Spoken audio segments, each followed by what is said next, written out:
Leave them alone. Leave them alone.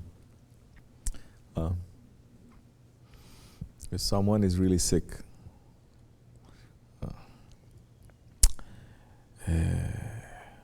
let's say someone who is smoking, and then they get sick. It is clear he's getting sick because of smoking, but will he listen to you? They don't listen. They won't even listen to the doctor necessarily. Right? What can you do? You're not a doctor. You're not a Shaykh. Even a Shaykh is not just going to go interfering into everyone's lives. Those ones is taken bayat to him, then he says, no, it's obligation for me to teach. And because you agree to be a student, then you learn. Obligation of a teacher is to teach. Obligation of a student is to learn. It's not obligation for a student to teach. But the teacher will never stop being a student. The teacher who stops being a student, then he's stuck and he's gone. It's finished. So you don't say nothing so much. You understand? People don't listen. If they're stuck with that, ask that person's owner, ask Allah, saying that, Ya Rabbi, open their hearts. When that person understands that he is sick, when that person understands that he is under the sickness of his ego, and he comes to you, then he asks, how do I get rid of this? Then that time, with your Shaykh's permission, you may speak. Without your Shaykh's permission, don't try to be a Shaykh too. You understand? Because it's only limited. Someone who is sick and he comes up to you, and I'm really sick. Someone who has lung cancer. Are you just going to now offer him advice?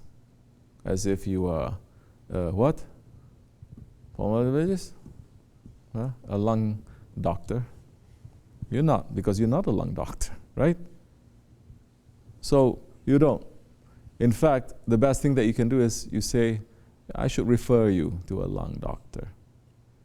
So, Tariqat, Sufism, it is also to deal with the diseases of the spirit. You understand?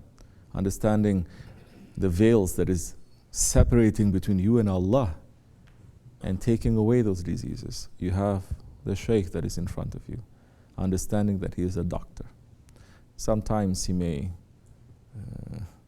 tell you not to worry. Sometimes he's going to say, if you don't fix this, you're going to suffer. Sometimes he's going to speak nicely. Sometimes, as a doctor, sometimes the doctor is going to give you a sugar-coated pill, and sometimes he says, now I have to knock you out completely and cut you open. This is to save your life. So if the person asks, you may speak something if permission is given. If no permission is given, don't, because that person who is sick, his sickness may jump to you. You may have similar sickness that if you're opening up and he's opening up, and then it may become more serious for you. You understand? Everyone is trying to be authority, but they're not understanding that they are sick. They didn't get rid of that. What kind of authority you can give? They don't have enough knowledge. They don't have enough training. They don't have permission. So even if you are right, but you don't have these three, let's say, and there are many other categories, you don't have that. Even if you are right, it will become wrong. We see that happening over and over again. All right? Pray for them, because there are many ways to cure someone too. Maybe you praying for them and being nice to them and saying, don't worry about it, and they cool down. Their ego goes down. And then they say, oh, are you looking so peaceful? What is the secret? You may speak a little bit.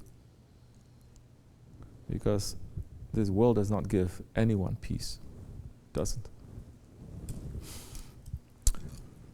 Inshallah. All right, any other